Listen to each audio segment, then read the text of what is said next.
The result, of course, is Cenk Uygur being pressured to fire Ana.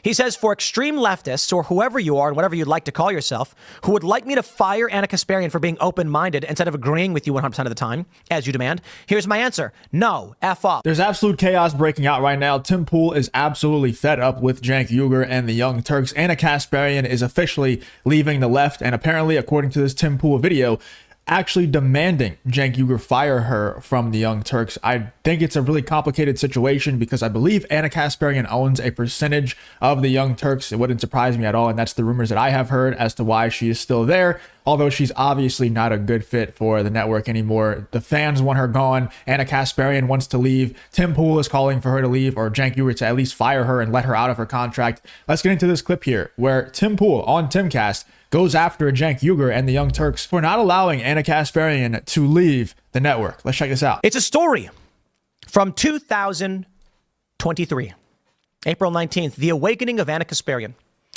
But more has happened since then. Ana Kasparian of the Young Turks, who is a progressive, has posted this, independent and unaligned, September 30th. The result, of course, is Cenk Uygur being pressured to fire Ana. He says, for extreme leftists, or whoever you are and whatever you'd like to call yourself, who would like me to fire Ana Kasparian for being open-minded instead of agreeing with you 100% of the time, as you demand, here's my answer. No, F off. Bravo, Cenk Uygur, sir. You know, Cenk Uygur's an interesting guy. I used to have a lot of respect for him. My respect for him went down, and I'll tell you why. Because I saw him at Politicon, like, I don't know, 7 years ago or something. He had run on his channel a smear of Dave Rubin. Whatever. They used fake news to justify their smear of Dave Rubin, for which their thumbnail had my name in the middle of their fake smear piece. It was like this bunch of red lines connecting people and stuff and conspiracies. And so I saw Cenk because I know him and have known him for years. And the last time I talked to him, we were very friendly. And I was like, hey, Cenk, you posted this video thing or whatever, and it's got my name. I've been trying to reach out to you and just say, like, I don't know what your beef is with Dave Rubin, but I just really don't want to be involved. And he just blew up at me and started yelling at me. He's yelling at me in the middle of Politicon. BBC runs up, they're filming, and I was like, why are you yelling at me? And he's like, you're a MAGA guy, blah, blah, blah. And I was like, what are you talking about?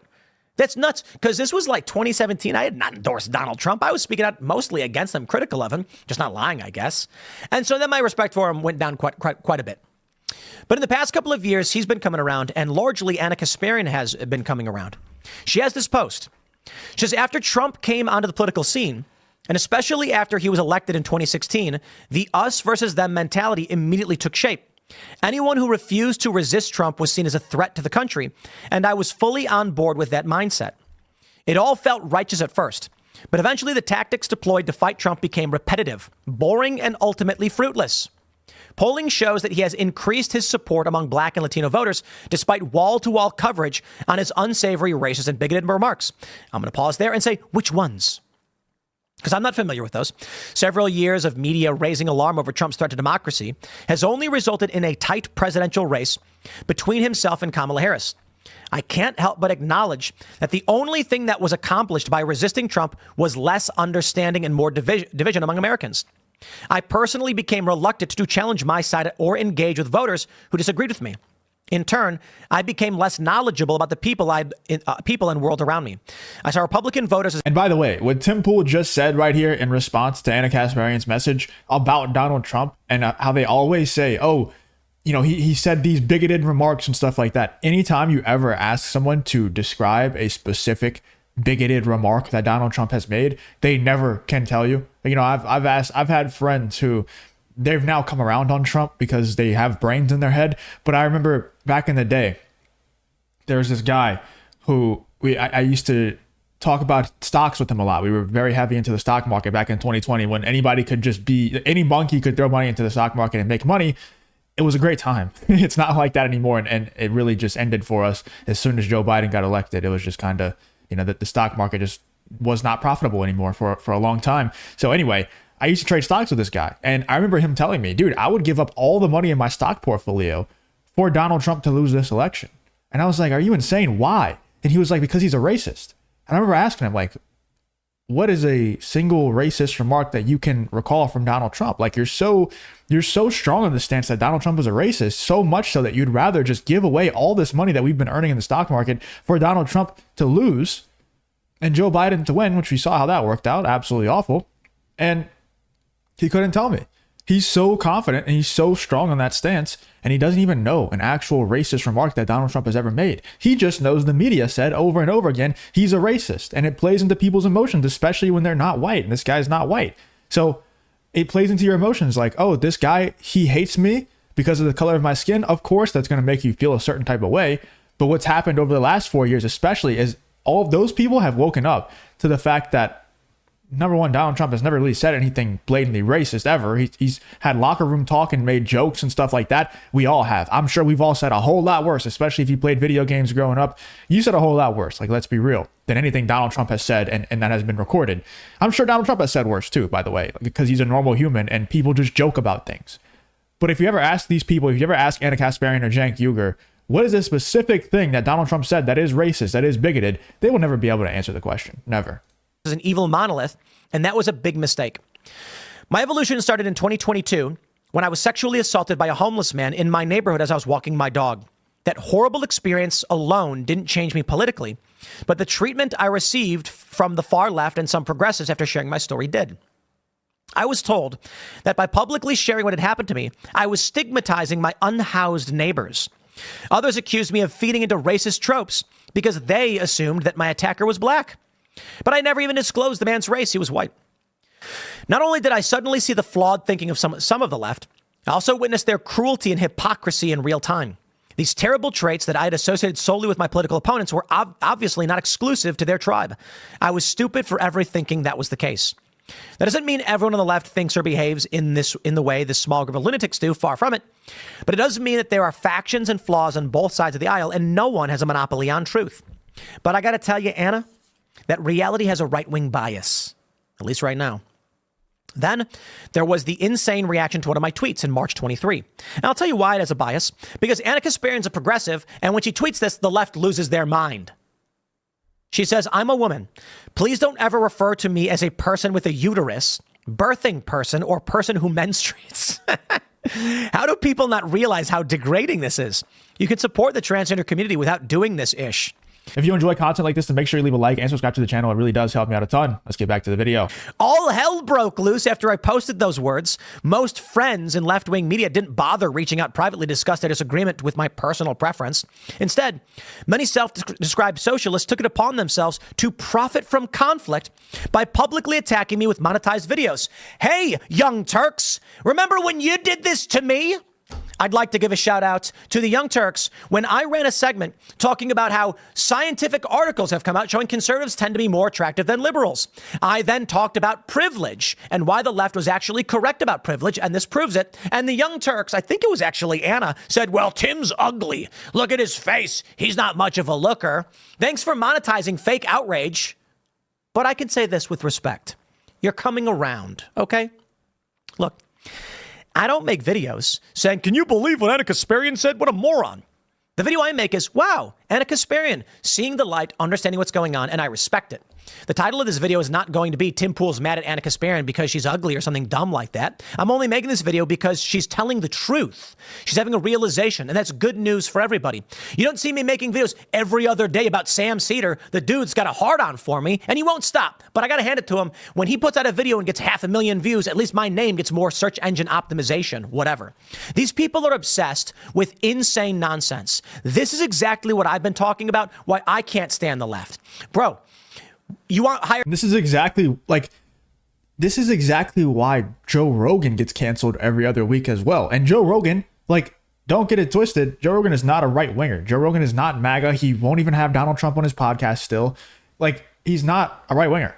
And yet he gets called not just a right winger, but alt-right and ultra MAGA and all this stuff. Joe Rogan is none of those things. Joe Rogan is a left winger. Not anymore.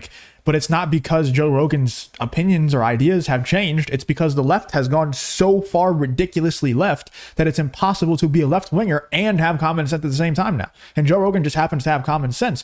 So they've pushed away people like Joe Rogan. They've pushed away people like Russell Brand, people like Tim Pool. They've pushed these people away.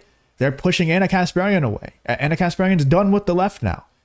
And I think she's kind of being held hostage by Cenk Uygur and the Young Turks. But they're pushing these people away. If Ana Kasparian can't even say, hey, I would like to be called a woman because that's what I am. I'm not a birthing person. I'm not any of these other weird ass names that you like to call women. I'm a woman. And then the left just lose their minds and call for Cenk Uygur to fire her from the Young Turks and all this stuff. It's like, how do you expect anyone with a brain, with common sense in their head, to stick around and support your cause, support your side whenever you are like this?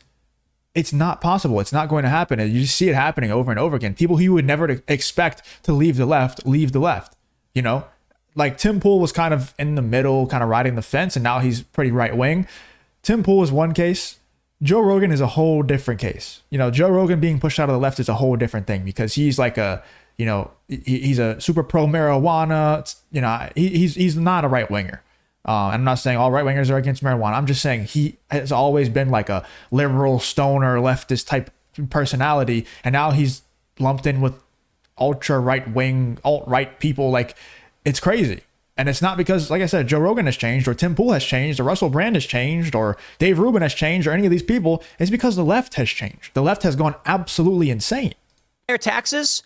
Okay. You want to tax the rich? Sure. You want more access for abortions? Okay. Make your arguments. I'll listen and we can discuss it and we can be friends. Because I got a lot of friends on the right, Christians, conservatives, and they say, Tim, one day you'll see the light, one day you come around. But we're working together to live together, to be friends to the best of our abilities. The left? Nah. People that I knew for a long time just put up fake news every day so they can make money off the conflict, as Anna points out. So how's that, huh? A smaller leftist YouTube show put out 5 separate videos skewering me about the tweet, while conveniently erasing the advocacy I had done on behalf of the trans community throughout my career. They even went as far as drawing a link between my tweet and trans suicides, which sadly wasn't the most unhinged outcome of the debate. TYT's volunteer YouTube chat moderators quit over the tweet, and some even reported me to Human Resources. An on-air trans contributor even resigned from the company after being urged by online mobs and leftist shows to do so. Curious that not one of those shows hired her after she took their advice. I never apologized for the tweet, and I never will. That whole experience forced me to come to terms with the intolerance of the left and allowed me to publicly reject the ideological shackles that kept my world small and less informed. I'm going to say this. With all due respect, I don't believe Anna was completely blind to this. I think it was just that when it was weaponized against her, she got upset about it. That's my personal opinion. With all due respect, I am actually a fan of many of the things Anna has been pointing out. I'm glad she is speaking out about this. It's great. I'm a fan that Cenk, I respect it, is saying she's allowed to say what she wants. But I am not a fan of how they, Young Turks in the past, have lied about me and many others. Okay? They've slowed down on it. Maybe they've realized it's a bad course of action. The videos they put out about me where they were lying got blasted with dislikes, and the comments were like, you are liars and you're disgusting. And maybe they started to realize we're on the wrong side of this. Yeah. She says, today I'm less certain and more cautious. By the way, I don't think they started to realize. I don't think Cenk Uygur started to realize this at all. I think Ana Kasparian is forcing Cenk Uygur to be like this because she's starting to realize because of the fact that she got, you know, sexually assaulted and, you know, in New York. And then also she put out tweets that are just saying common sense. Hey, I'm a woman. Please don't call me anything but a woman. And then she got canceled. All these moderators are quitting the Young Turks, demanding Cenk Uygur fire Ana Kasparian. All of this stuff happened. And she's like, okay, I'm at a crossroads here. I can either accept the fact that I have been lying and I have been lied to and lying to myself by supporting this movement that is absolutely full of lunatics, or I can continue perpetuating these lies. And I think since Ana Kasparian wants to have a clean conscience, she decided to stop perpetuating the lies. And Cenk Uygur is now forced to either do what Ana Kasparian did or look like an absolute idiot and an absolute liar. So I think Ana Kasparian is kind of forcing Cenk Uygur's hands. And personally, let me know in the comments how you feel about this. I think Cenk Uygur is kind of holding Ana Kasparian hostage. I don't think there's any way that if Ana Kasparian knows all of the things that we're talking about, all the things that Tim Pool is talking about here, she knows this all to be true, that she would want to stay at the Young Turks. That doesn't make any sense to me. So I think it must be a case of like a contract thing that Cenk won't let her out of. Let me know in the comments though what you think about Tim Pool's thoughts on this whole Ana Kasparian, Cenk Uygur situation. It's a wild situation. Like I said, it's absolute chaos breaking out right now. Let me know in the comments what you think about this whole Tim Pool versus Cenk Uygur and Ana Kasparian situation.